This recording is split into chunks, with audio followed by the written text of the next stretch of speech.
আজকে এখানে কোনো নেতা নেই, আমি কিন্তু সকালে যাবো, আমি কিন্তু এক পর্যায়ে একটু রিফিউজও করছিলাম, আমি সকালে আমি একটা প্রোগ্রামে আমি সেখান থেকে তারপরে বেড়ে আসছি।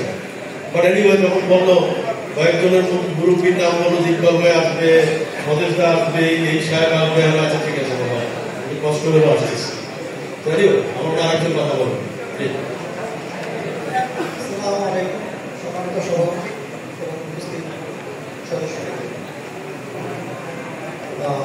আমাদের কার্যনির্বাহী যে 7 জন সদস্য ছিলেন ওনারা পদত্যাগ করেছে। এই মর্মে আমাদের কাছে কিছু ডকুমেন্ট একটু আগে দেখানো হবে, কিন্তু পদত্যাগপত্র গৃহীত হয়েছে এই মর্মে কোনো ডকুমেন্ট কিন্তু আমাদের কাছে এখন পর্যন্ত আমরা দেখতে পাবো না। যদি কারো কাছে থাকে সেটা যদি একটু দেখায় আমরা তাহলে নিশ্চিত হতে পারি যে সত্যিকার অর্থে সেটা গৃহীত হয়েছে। আসলে এই চিঠিটা একটু আমাদের মনে দেখতে পারলে আমাদের জায়গা থেকে আমরা পরিষ্কার হতে পারি। এটার অ্যান্সারটা আমি দিয়ে দিচ্ছি আপনাকে, হ্যাঁ এটার অ্যান্সারটা দিয়ে দিচ্ছি।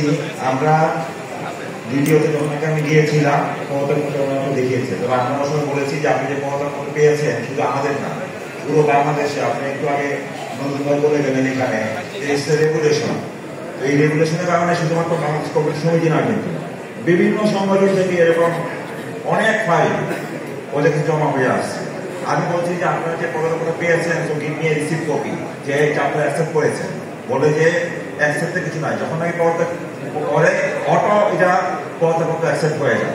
এবং গতকালকে আমি আমার সামনে আরো কয়েকজন কথা ছিলেন, আমি সবার সামনে স্পিকার ফোনে ফোন করে আমার জিজ্ঞাসা করছি সবাইকে শোনানোর জন্য, যেহেতু আমি একা শুনেছিলাম সবাইকে শোনানোর জন্য। ওই সময় ওই হাউসের মধ্যে 20-25 জন সিনিয়র মেম্বাররা ছিলেন। ওই সময় তারা আবার রিকনফার্ম করেছেন যে পদত্যাগপত্র সাবমিট করা মাত্রই এটা অটো অ্যাকসেপ্ট হয়ে যায়। কাজে এটা সহজ না, আপনার কোনো কনফিউশন আছে এটা বিষয়টা হলো যদি যেহেতু একটা ডকুমেন্টের রেজিস্টার একটা ডকুমেন্ট থাকলে সেটাকে আমি যখন অফিসিয়ালি সাইন করে দেওয়া হয় ইট ইজ অ্যাকসেপ্টেড, এটা অ্যাকসেপ্টেড, এটা ভিডিও নিজেই বলেছে। আমি সেকেন্ড অপশনে আসি। শেষ করে দিই।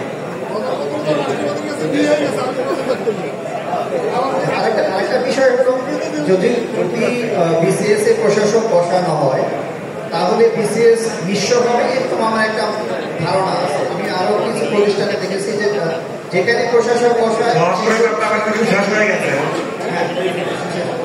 সেই প্রতিষ্ঠানে সবাই যেহেতু একমত হয়েছে তো যেহেতু প্রশাসক বসাইলে প্রতিষ্ঠানগুলি ক্ষতিগ্রস্ত হয়, ব্যক্তিগত জায়গা থেকে আমি প্রশাসক বসানোর বিপক্ষে। সেই ক্ষেত্রে যদি আমাদের নিজেদের ভিতর থেকে যদি একটা সেট আপ আসে, একটা কমিটি হয় সেটা ভালো, কিন্তু